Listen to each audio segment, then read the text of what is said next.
그러니까 교회는 예수 그리스도와 연합. 그래서 어떤 그 상태를 이야기할 수가 있어요. 상태. 교회는 예수 그리스도 자체를 말해요. 오늘 본문으로 들어가면 에베소서 1장 22절 또 만물을 그의 발 아래 복종하게 하시고 그를 만물 위에 교회의 머리로 삼으셨느니라. 여기서 그라고 하는 건 예수 그리스도를 말하죠. 자, 그래서 예수 그리스도가 교회의 머리가 되셨다. 이거는 하나님이 하신 일이에요. 하나님께서 예수 그리스도를 교회의 머리로 삼으셨어요. 자, 그리고 또 23절에 보면 교회는 몸이라고도 말씀하셨어요. 교회의 머리가 되시고 또 교회의 몸이 되신다. 그러니까 교회는 예수 그리스도 자체를 말씀하시고 있는 거예요. 그러면 교회의 머리가 되시고 교회의 몸이 되시는 예수 그리스도이신데 그러면 교회의 주인이 누구시겠어요? 예수 그리스도가 바로 교회의 주인이 되시는 거예요. 이 자리는 그 누구도 갈 수 없어요. 교회가 세워지면 그 교회의 주인은 반드시 예수 그리스도가 주인이 되시는 거예요. 머리가 되시고 몸이 되시는 예수 그리스도가 주인이 되시는 건데 그 주인의 자리에 사람이 들어갈 수는 없어요. 그 교회의 주인은 사람이 될 수가 없는 거예요. 어떤 한 개인이 될 수도 없고 어떤 한 그룹이 될 수도 없어요. 목사님이 주인 돼서도 안 되고 장로님이 교회가 주인이 돼서도 안 되고 권사도 마찬가지고 집사님들도 마찬가지예요. 그 누구도 그 주인의 자리에 갈 수는 없어요. 이 자리는 오직 하나님이 정해 놓으셨어요. 그 주인의 자리는 예수 그리스도다. 그런데 사람이 그 주인으로 자꾸만 올라가려고 하죠. 사람들의 욕구나 사람들의 심리가 조종하고 싶어하는 마음들이 있어요. 권력을 가지고 있으면요, 돈을 가지고 있으면요, 그걸 가지고 하나님의 선한 뜻에 사용하기보다 그것을 가지고 사람들을 조종하고 싶어하는 마음들이 이 인간의 마음에 자리 잡고 있단 말이에요. 그래서 권력과 어떤 돈과 이런 것을 가지고 있는 상태에서 자꾸 주인 노릇을 하려고 하는 그런 것을 방지하기 위해서 교회에서는 조직이라는 걸 만들어요. 한 사람이 주인 노릇을 하고 있어서 마치 공산주의처럼 그것이 목사님이 될 수 있고 장로가 될 수도 있고 어떤 성도가 될 수도 있는데 그 자리에서 자꾸 이렇게 휘두르는 거죠. 교회 전체를 휘두르는 거예요. 그걸 방지하기 위해서 교회에서는 조직이라는 것을 세워요. 우리가 그래서 교회에 무슨 조직이 이렇게 많아 하면서 때로는 불평하는 사람들도 있어요. 근데 그 조직이라고 하는 거는 건강한 의미에서 한 사람의 독재를 막기 위해서 세워두는 겁니다. 한 사람의 생각이 옳고 한 사람의 어떤 힘에 의해서 그 거대한 교회가 움직인다고 하면 이건 건강한 교회로 세워질 수 없는 거예요. 그래서 그 교회라고 하면 반드시 어떤 조직이 세워지게 되어 있습니다.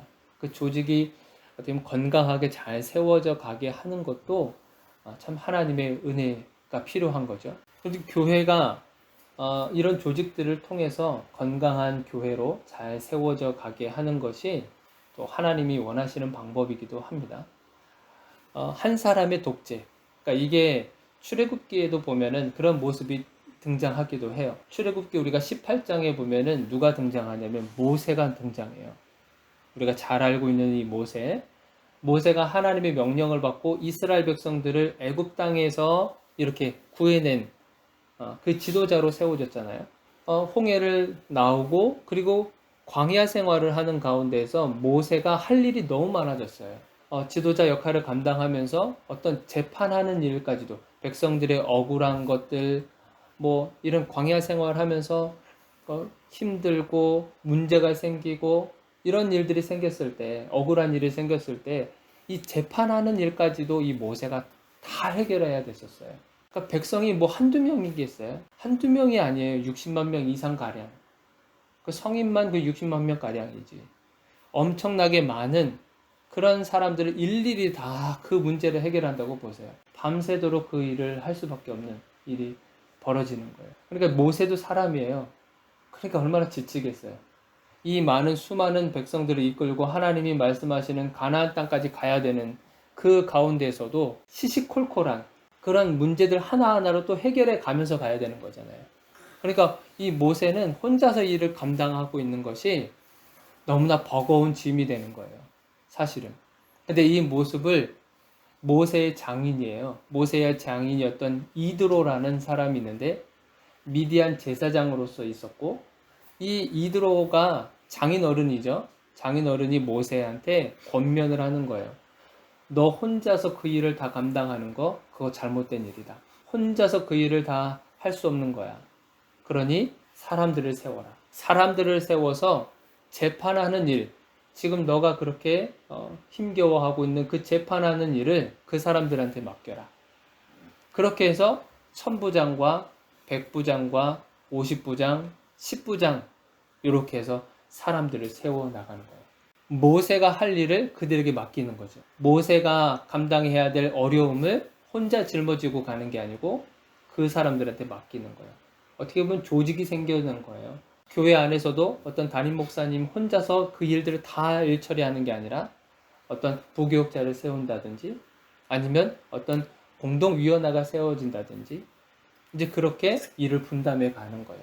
그것이 하나님이 보시기에도 건강한 그런 조직을 갖춘 그런 공동체의 모습으로 교회가 세워져 가는 것을 알 수 있어요. 자, 그러면 모세가 이 사람들을 세우는 데 있어서 아무나 세웠을까요? 그냥 당신이 딱 적격인 것 같소. 그러니 당신이 자, 천부장을 하시오. 당신도 어떤 재력이 있어 보이고 또 힘도 있어 보이고 말재주가 있으니까 당신은 백부장을 하시오. 이렇게 해서 사람들을 세운 게 아니에요. 자, 출애굽기 18장을 한번 넘겨보세요. 너는 또 온 백성 가운데서 능력 있는 사람들, 곧 하나님을 두려워하며 진실하며 불의한 이익을 미워하는 자를 살펴서 백성 위에 세워 천부장과 백부장과 50부장과 10부장을 삼아. 그리고 22절 보니까 그들이 때를 따라 백성을 재판하게 하라. 그죠? 천부장, 백부장, 50부장, 10부장을 세우는데 그냥 막 세우는 게 아니라 여기서 보니까 능력 있는 사람들을 세우는데 우리가 생각할 때 능력 있다고 하면 지식이 많거나 어떤 사람들한테 영향력을 끼치고 있는 사람들이라거나 이제 우리가 그렇게 생각할 수 있어요. 오늘날로 얘기하면. 그런데 성경에서 능력 있는 사람이라고 했을 때 뭐라 그러냐면 하나님을 두려워하는 사람. 자, 그리고 진실한 사람. 자, 그리고 불의한 이익을 미워하는 사람. 이러한 사람들을 능력 있는 사람이라고 성경에서 말하고 있는 거예요.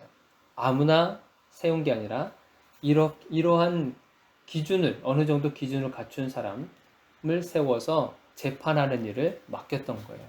그래서 교회에 어떤 조직이 세워졌을 때는 한 사람의 독재를 막기 위해서 이러한 건강한 조직들이 세워질 필요가 있다. 교회는 예수 그리스도이신데 예수 그리스도의 머리가 되시고 그리고 몸이 되시고 하셨기 때문에 교회의 주인은 예수 그리스도만이 교회의 주인이 될 수 있다는 거예요. 자, 그러면 우리가 이렇게 또 생각할 수 있어요. 교회가 예수 그리스도 자체라고 한다면 교회를 세워가는 데 있어서 성도가 필요한가라는 거예요. 왜냐하면 교회 자체가 예수 그리스도라고 한다면 그 교회를 세워가는 데 있어서 성도가 과연 필요하겠는가라는 거예요. 자, 그래서 이것을 성경에서는 뭐라고 얘기하냐면 고린도전서 12장 27절에 분명히 얘기하죠. 너희는 그리스도의 몸이요 지체의 각 부분이라. 그러니까 성경에서도 성도를 뭐라고 얘기하냐면 그리스도의 몸이라고 이야기해요. 자, 그런데 우리가 그 앞전에도 얘기했잖아요. 교회는 그리스도의 몸이다 라고 했잖아요. 그래서 성도가 그리스도의 몸이면 그리고 교회가 그리스도의 몸이면 이게 뭐가 되는 거예요? 성도가 곧 교회가 되고요. 교회가 곧 성도가 되는 거예요. 고린도전서 3장 16절 너희가 하나님의 성전인 것과 하나님의 성령이 너희 안에 계시는 것을 알지 못하느냐. 그러니까 성도들에게 너희는 하나님의 성전이다. 그렇게 이야기를 하신 거예요. 자, 이것을 정리하면 그런 거죠. 성도가 교회고요. 교회가 성도라고 이야기를 하는 거예요. 자, 그러니까 지금 이 말은 뭐냐면 교회가 되는 성도가 그리스도와의 어떤 연합을 이루어서 그 연합을 이룬 성도들로 구성된 어떤 공동체가 바로 교회가 된다는 거예요. 한 명 한 명의 그 지체들이 성도면서 교회인데 그 교회가 사실은 불완전한 거예요. 우리 인간은 불완전하잖아요. 그런데 예수 그리스도로 말미암아 예수 그리스도를 통해서 완전한 어떤 교회의 모습으로 갖춰가게끔 만드시는 거예요. 예수 그리스도를 통해서 교회가 성도가 되고 성도가 곧 교회가 되는. 자, 그렇게 해서 그리스도와의 연합을 지금 이야기를 하고 계시는 거예요. 교회란 그리스도와 연합하는 거다. 성도들로 하여금 성도들이 그리스도의 몸이라고 이야기하면서 각 지체라고도 말씀하셨어요. 그 지체로서 그러면은 각자가 어떻게 예수 그리스도하고 연합을 이루어갈 수 있겠는가? 왜냐하면 연합을 이루어야 온전한 교회로 우리가 성장해 갈 수 있기 때문에 그 연합을 그러면 어떻게 해야 연합을 이루어갈 수 있겠냐? 그것을 성경에서는 어떻게 이야기하냐면 고린도전서 12장 13절을 한번 보세요. 자, 우리가 유대인이나 헬라인이나 종이나 자유인이나 다 한 성령으로 세례를 받아 한 몸이 되었고 또 다 한 성령을 마시게 하셨느니라. 한 성령으로 세례를 받아야 된다고 얘기하셨어요. 지체는 여럿이잖아요. 팔, 다리 역할하는 사람, 뭐 하는 사람, 앞을 볼 수 있는 사람, 뭐 예언하는 사람, 뭐 방언하는 사람, 뭐 교사로 아니면 목사로 이렇게 잘 세워지는 그 사람들을 지체라고 표현하시는데 그들이 한 몸을 이룰 수 있는 것은 한 성령으로 세례를 받아야 된다. 왜냐하면 성령이 여러 명의 어떤 성령이 있는 게 아니라 성령이 하나잖아요. 그 한 성령을 받아야 그리스도하고 연합을 이루어 갈 수 있다고 이야기를 하시는 거예요. 자, 그러면 그 성령, 한 성령을 우리가 받으면 우리한테서 어떤 변화가 일어나냐? 자, 그것은 우리가 한 몸을 이루었기 때문에 만약에 한 지체가, 자, 26절 한번 보세요. 그 한 지체가 만약에 고통을 받고 있으면 다른 모든 지체들도 같이 고통을 느낀다는 거예요. 자, 이게 왜 가능하냐면 한 성령을 받았기 때문에 그렇다는 거예요.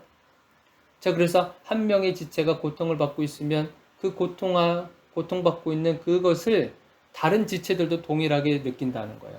그리고 또 한 지체가 영광을 얻으면 한 지체가 어떤 영광을 받게 되면 다른 모든 지체들은 그걸로 인해서 즐거워한다고 하는 거예요. 왜냐하면 우리는 한 성령을 받은 그리고 그리스도와 연합한 사람들이기 때문에 그렇다는 거죠. 그러니까 교회의 모습이 사실 이런 모습이 돼야 되겠죠. 그래서 이것을 사도 바울이요. 한 군데만 더 찾아볼게요. 사도 바울이 로마서 12장 15절 즐거워하는 자들과 함께 즐거워하고 우는 자들과 함께 우는 모습. 왜냐하면 우리가 조금 전에도 봤겠지만 팔이 하나 다치면 그 부분만 아픈 게 아니라 우리 온 신경이 다 여기 가잖아요. 다리를 삐끗한다 그래도 아니면 눈에 뭔가 가시가 들어가도 이 여기만 아픈 게 아니라 온 신경이 다 거기로 간단 말이에요. 마치 이와 같이 그리스도로 연합을 이루어 가면 한 성령을 받았기 때문에 우리가 이러한 반응들이 나타난다는 거예요. 나는 너고 너는 나다. 이게 이루어진다는 거예요. 이게 어떻게 보면 우리가 꿈꾸고 바라오고 하는 교회의 모습이 이런 모습이어야 되는 거죠. 그래서 예수님이 제자들에게도 그랬잖아요. 제자들에게도 내 말이 너희 안에 거하고 너희가 내 안에 거하면, 그러니까 나는 너고 너가 나면 그런 표현을 하셨단 말이에요. 이게 정말 주님 안에서 우리가 지향하고 또 그렇게 갖춰 가야 할 교회의 모습인 거예요. 우리 지체들 중에 즐거워하는 자들이 있으면 배 아파하는 게 아니고 우리 지체들 중에 슬퍼하는 자들이 있으면 그 슬픔을 보고 그냥 공감하는 척하면서 쌤통이다 이렇게 얘기하는 게 아니고 같이 즐거워하고 같이 울어주는 거예요. 그것이 진짜 공감하는 거죠. 그것이 교회의 모습이라고 하는 겁니다. 그걸 우리에게 말씀해 주고 계시는 거예요. 자, 그래서 정리를 하자면 교회는요, 예수 그리스도예요. 그리고 성도가 교회입니다. 저도 교회고 여러분들도 교회고. 근데 교회로서 예수 그리스도는 완벽해요. 흠잡을 게 없어요. 예수 그리스도가 하나님이시기 때문에 교회로서 예수 그리스도, 그분은 너무나 완벽하신 분이에요. 그러나 우리는 교회로서 불완전한 사람들이에요. 그래서 완전하신 예수 그리스도와의 연합이 필요한 사람들이에요, 우리들은. 예수님은 홀로 건강한 교회로서 서 가실 수 있죠. 그렇지만 우리는 그렇지 못한다는 거예요. 그래서 우리는 완벽하시고 흠잡을 데 없는 예수 그리스도와의 연합을 통해서 우리가 그거 건강한 교회의 모습으로 세워져 갈 수 있는 존재라는 사실입니다. 그래서 우리는 그리스도와 연합을 성령의 세례를 통해서 우리가 받을 수 있다고 그랬죠. 성령의 세례를 통해서 그리스도와 연합을 이루어가는 거예요. 날마다 그리스도의 은혜를 사모하고 그리스도와의 연합을 꿈꾸면서 그리스도와의 연합을 생각하면서 성령 세례를 통해서만 우리가 그렇게 건강해질 수 있다고 이야기하시는 거예요. 성령 세례를 통해서 지속적으로 그렇게 주님과 교제하는 것을 통해 우리가 건강하게 교회의 모습으로 세워져 가기를 주님의 이름으로 축원드립니다.